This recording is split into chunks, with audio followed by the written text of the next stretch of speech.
Let's get started.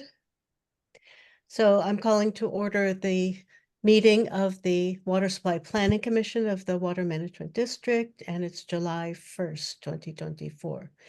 And any changes to the agenda, Dave? No, and it's a very informational agenda, so this could be a short. Yeah, no homework, very little homework for the committee members for sure. Okay, I just want to acknowledge for the record that Ian Mayor Oglesby is present and Amy Anderson, the alternate for Mark Eisenhardt.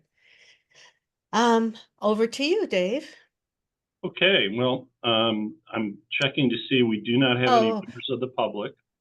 Yeah, we do have the minutes, but we'll after we take care of that, it'll be over to you. No members of the public on, you say? Well, let me know if that changes, okay? Yep. I will let you know. Yes. Thank you, Sarah. Okay. Any corrections to the minutes of last meeting? If not, is there a motion to accept the minutes? I move the motion to accept the minutes. Thank you, Mayor. Second? I'll second it. All in favor? Aye. Aye. I will abstain, not having been here. Okay, Okay. so we have 2 ayes, 1 abstention. And the minutes pass. Okay, now over to you, Dave. Yeah, so in the discussion, item 2 is status of the ASR well rehabilitation, and Maureen is available for that. Great. Sure. Majora Brothers mobilized. They have pulled both wells apart. They take the pump and all of the pump column, basically 400 to 500 feet for each individual well. They sent the motors up to the motor manufacturers to be inspected first thing. ASR1, which was rehabilitated, I want to say in 2019, all of its shaft and enclosure and column pipe looked pretty good. They're going to look at it a little closer. It might need a couple of those might need some rethreading. For the other well, it hadn't been opened up, I believe, since 2012. And there's, excuse me, as one can imagine, a substantial amount of pitting and degradation on the column and the enclosing pipe that surrounds the pump shaft. Additionally, the pump bowls for that pump showed a bizarre pattern of wear at the bottom. They've sent that off to the pump manufacturer. I'm hoping to get quotes back from Majora and a schedule for the repair work that needs to be done, the repair work that should be done, in order to give me time to go to the board this month to ask for additional funds if that's warranted. And the next step, again, get all the material, the timing in place, and that will inform when the physical swabbing, brushing and swabbing of the well and the chemical treatment occur. What we don't want to do is clean up the well and then let it sit. You want to get, the permanent equipment in, pump it, flush it, do what you need to do prior to the injection season, but you also don't really want it to sit for a long time either. So we will have all that information, I'm hoping by next Monday at the latest. Very good. So timing, you feel, is hopefully going to work out in terms of the injection season? Definitely for ASR1, ASR2, we need to understand what's going on with the bowls of that pump.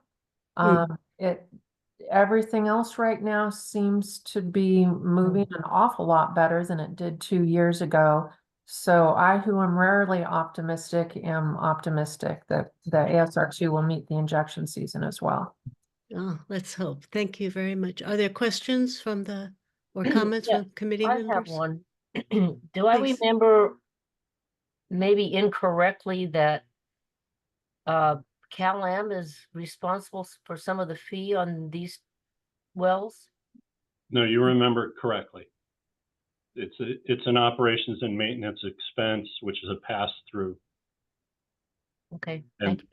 so far, they haven't pushed back on it as a capital expense. So. Mhm. Thank you. Good question.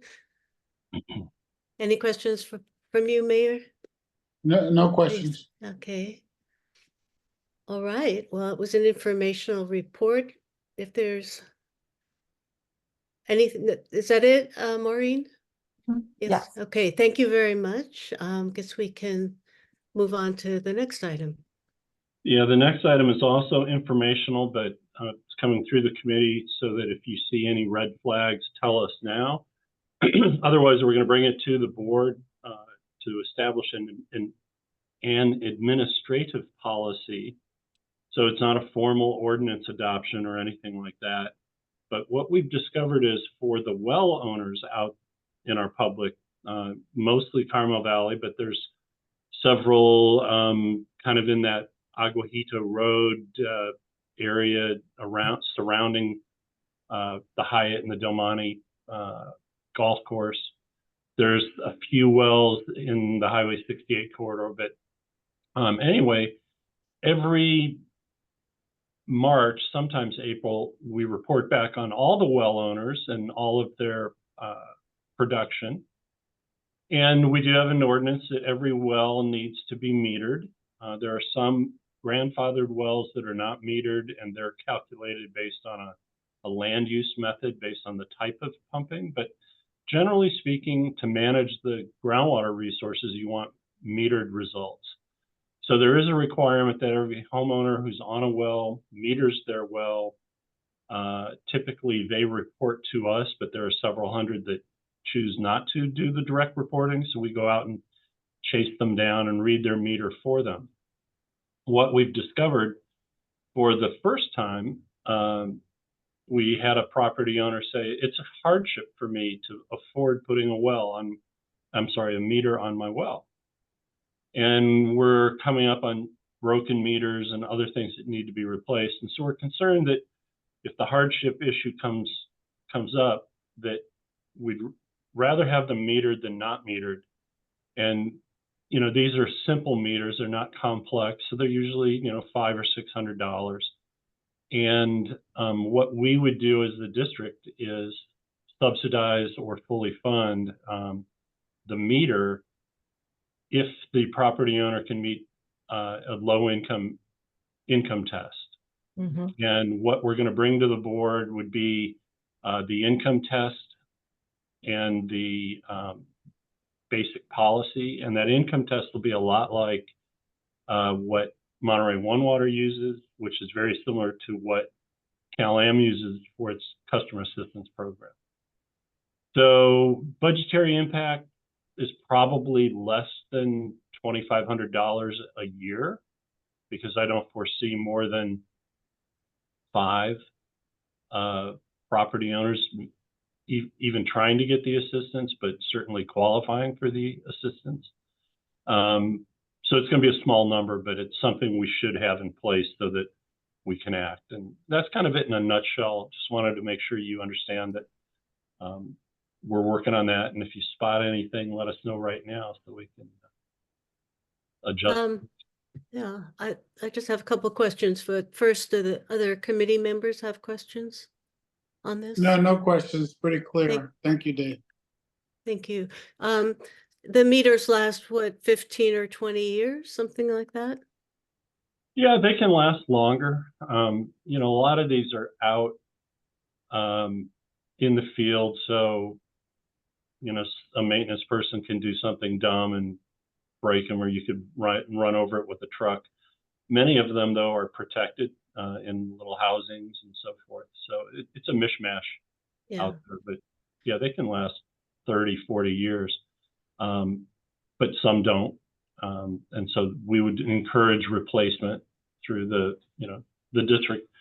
There is an ordinance that says your well must be metered. So it's a compliance issue. We certainly can issue notices of non-compliance onto the deed, so that if they were sold, the new homeowner would have to or would desire to clean that up. And, so we would eventually get our meter, but the goal is really to have active reads on an annual Yeah. basis.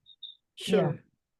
That So what sounds kind like of a, time, I'm sorry, go ahead. what Amy. kind of time frame would this take for the owners to request this kind of income testing and get the wells done? Is that a year?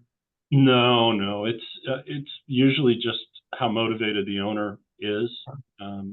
Typically, you have to produce your most recent 1040 tax return. Mhm. One of the good things our federal government has done to us is that even when you're retired, you still have to file taxes. So that's the one thing that everybody has. But this came up with a couple that we were heading down the path of encouraging them and saying we'll go establish a policy. But my staff has said, "No, wait a minute. They've got 2 Teslas. They Yeah. do go off on vacation. Yeah, Maybe this isn't a hardship, but we need a policy in place to, at least request the income information." yeah. Here's my hand. Oh, Fran. Just a comment, Dave, because we know that they can ignore requests. I would suggest that a letter go to them saying that a notice of noncompliance will be recorded against your property if there is no response within X number of days. They are supposed to be metered. If you're trying to help them and you need tax returns once the policy is established, you need to hold your feet to the fire. And if we record a non-compliance against the property, it's going to sit there until there is compliance. So I would suggest you consider that as well. Yeah, I think John was talking about Suggestion. a notification that we are considering a notice of noncompliance as the motivator to get them to come in and say, okay, what do I have to do to get a meter? And then a period of time to get that meter installed, and then the notice of noncompliance, so that it'll probably take 3, maybe even 4 months of communication to get there. But yeah, totally agree with you that we want them metered, and Very much so. and we will file the notice of noncompliance, but we'd rather get them metered. And so that's the play here. And we talked a little bit about whether we should get into cost sharing, so a subsidy. And I'd say our conclusion, still a work in progress, but our working conclusion is the meters are low cost enough that we would just subsidize the cost of the meter completely, no cost sharing. So that's the proposal. Okay, well, thank you. And Fran, thank you for that suggestion, which seems important to accomplish the goal of getting them all metered and getting that data. Have you ever had to have you had people who refuse to cooperate, not because they can't afford the meter, but for whatever other reasons? Yes. Oh, yeah. Oh, yeah. Uh, And there's a lot of foot dragging. They figure if they ignore you, nobody's going to bother them. But when you tell them you're recording against their property and it's going to stay there until we file a notice of compliance, that usually gets their attention. They don't like that. Yeah. Sure, good. And typically, I think we're pretty much almost 100% at this point that we do get out. So there's, 2 pieces of this. You need to meter, and then you need to report.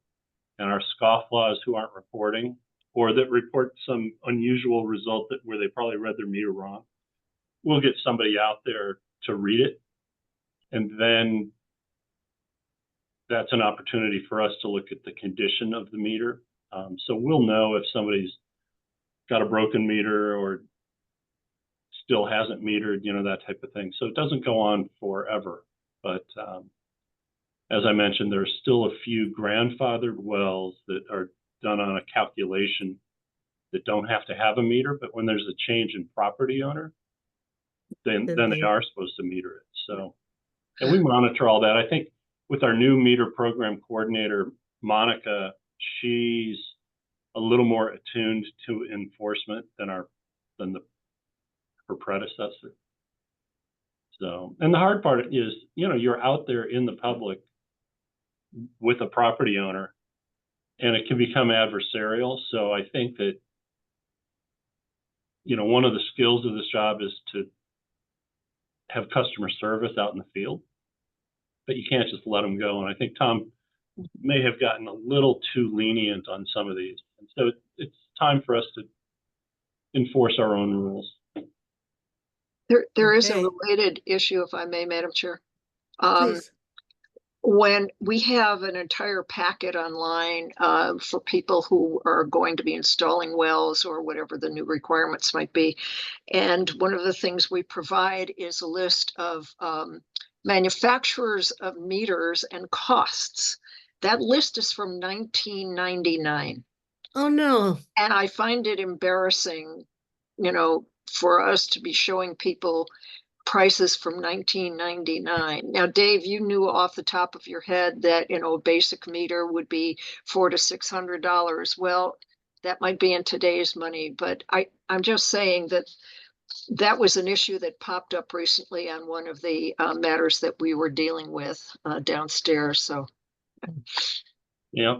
if we can just put together something new from the manufacturers, that show a date of as of 2024 or something in the 20s, that's all. So, So 1820s. add to list. Yeah. No, it's good to know. I hadn't heard that. oh yeah, I mean, when I saw that, I did send Steph an email about that, but it's not something at the top of the list. But I think it reflects poorly on us, especially. We have a lot of wells. We do a wonderful job as far as helping people with them and providing data about what they are doing. And so, again, trying to be user friendly, I think this would be helpful. So. Thank you for that, Fran. It matters. Those things matter too. Yeah. Yeah. Okay. Anything else on the idea of subsidizing some of the meters, well meters? Okay, then we can move on. Great. I'm going to do a quick screen share. And this next one's also just informational. You'll see this little graphic on your screen. Mm-hmm. This is, basically Seaside heading into, here's First Street and Third Avenue. This is over the old Fort Ord. Mm-hmm. And this gray area is essentially kind of the Seaside Basin, let's say. So we have these Fort Ord wells that we've kind of taken control of. This is a monitoring well.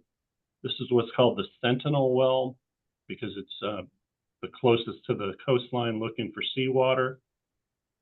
But over here in Fort Ord, we've got the Fort Ord 10 shallow and deep wells, and we have the Fort Ord 11 shallow and deep wells. And Fort Ord 8 is right on the edge, and then Fort Ord 9 shallow. Originally, I thought we were talking about transferring 9 and 10, but I believe what we're really talking about is 10 and 11 at this point. And these are the ones that are not in the Seaside Basin. 8 and 9 are in our ASR permit. So I've asked Michael to take a look at the transfer language in the existing easement with the Army, and try to develop us a very simple agreement for transfer that we can then present to the Army's district engineer. If they can approve it as to form, and the way that the Army, military, and the various layers of legal work happens, that'll take many months. But we want to give them an agreement. We have been in conversation with Marine and Coast Water District as the groundwater sustainability agency for that area to take over these wells. So it was just a heads up to let you know we're working on it. When we have a draft agreement, we'll ship that over to the Army. And then once we have Army approval, we will kind of use that as a maybe a restarter with Marina Coast Water District to re-get their attention, because it ebbs and flows with those guys. And we had heard nothing back on the idea for quite a while, but then recently there was some conversation. But that's just an update. It's not a very helpful update because I don't have any dates or times, but we are working on an agreement. So. Uh-huh. And this is, I'm sorry, but I need the I need the bigger context. Maybe I don't have the agenda in front of me, but this is to get all of the functioning wells we need for ASR. No, No. back in the day, meaning before the Seaside Basin was adjudicated, our hydrogeologists wanted to get a better understanding of the extent of that groundwater basin. And so they worked really hard to get rights of entry to a number of properties on the old Fort Ord lands. And that was to try to understand the northern extent of the groundwater basin. And we have a bunch of wells in the groundwater basin and so forth. And so over time, some of those have become important monitoring wells for the Seaside Basin, and some of them have been of less importance, but we've continued to go out and monitor them and include them in the reporting to the water master and so forth. Now that Marina Coast Water District has formally expanded its area of influence, and they actually have water, potable water delivery responsibility for that area.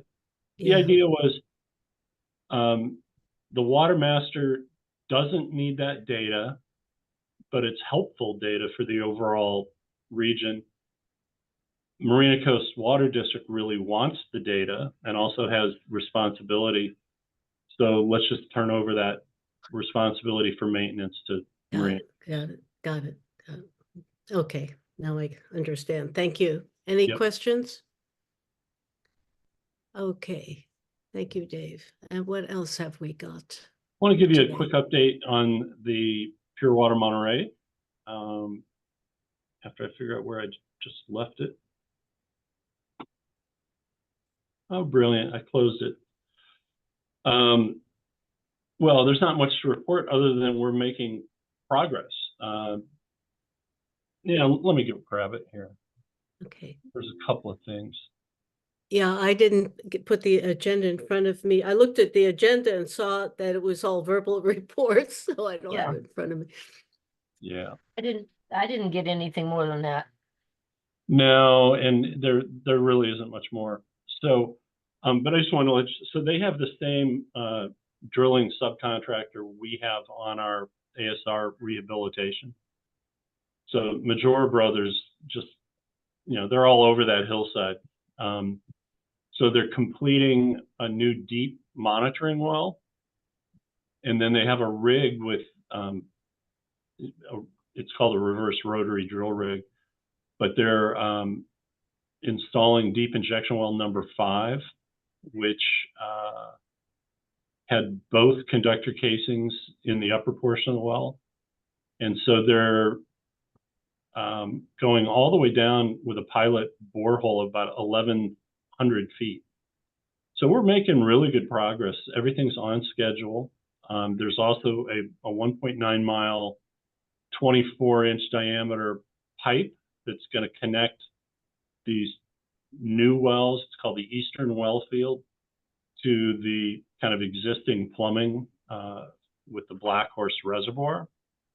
There's been some grading for these new injection well pads and perk ponds, and all of the backwash pumps are expected to be delivered by later this summer in August.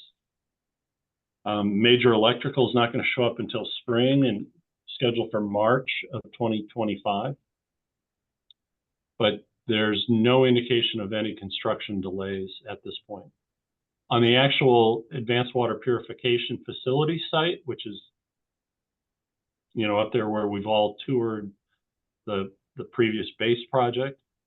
They've been doing long lead time equipment deliveries, and so now they've got new piping scheduled for connection in June, where they'll actually need to shut down the facility, so it'll affect our delivered water.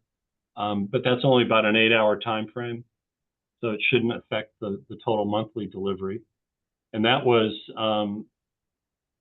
in this current month of June. Well, today's July, sorry, last month.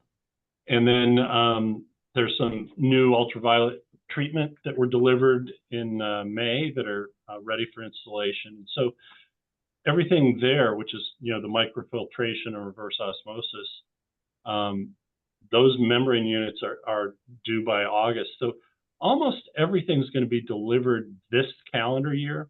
We have ozone treatment coming in, you know, by Thanksgiving, and then major electrical by Christmas. So again, right now, fingers crossed, we're still on schedule for completion and startup in, you know, roughly September, October of 2025. And that, of course, is the number or the date that we're holding on to as we begin discussions with the State Water Board about attempting to lift the cease and desist order. So it's as Terrific. of right now, pretty positive. Terrific. That's Questions? wonderful, especially since all the delays and everything that we were getting used to during COVID, which were Yeah. massive. So that's wonderful news. Yeah, Yeah, I think so. yeah, it certainly is. I've now just Oh. officially jinxed it, but Yeah. No, I mean, Your fault. we all know things can happen. Right. So, but so good news that it's going ahead. So that was the last informational item for today, correct? Yeah. yeah, I just want to Yes, give a sir. heads up. The next meeting is scheduled for September 3rd, which is the day after Labor Day. Yeah, I'm going to have a conflict because I'm going to go see my 2 little grandchildren over that long weekend. So I'll be flying back on that day. So I'll have Sarah look at alternate dates with the committee, got it. which could Okay. easily be just the next day, the Wednesday, instead of the Tuesday. Okay, okay. Thanks for the heads up. Yep. Any items for the next meeting, agenda items? Questions on your mind for the meeting in 2 months, from any of you on the call? If not, then we will adjourn and set you all free. All right. Thank you Thank very, you, everybody. thank Oh, you thank all you. for, Alvin didn't make it on. I thought he might attend as a participant. You may recall he had asked at a different meeting for a report on the Seaside Basin. And so I will try to pin him down. Sarah, if you'd make a note to contact him and find out what the topic was and whether this committee is the proper committee to address it. So, all righty. Thanks, thank everybody. you. Thank Thank you. you. Thank you. Bye-bye. Have a good Bye. day.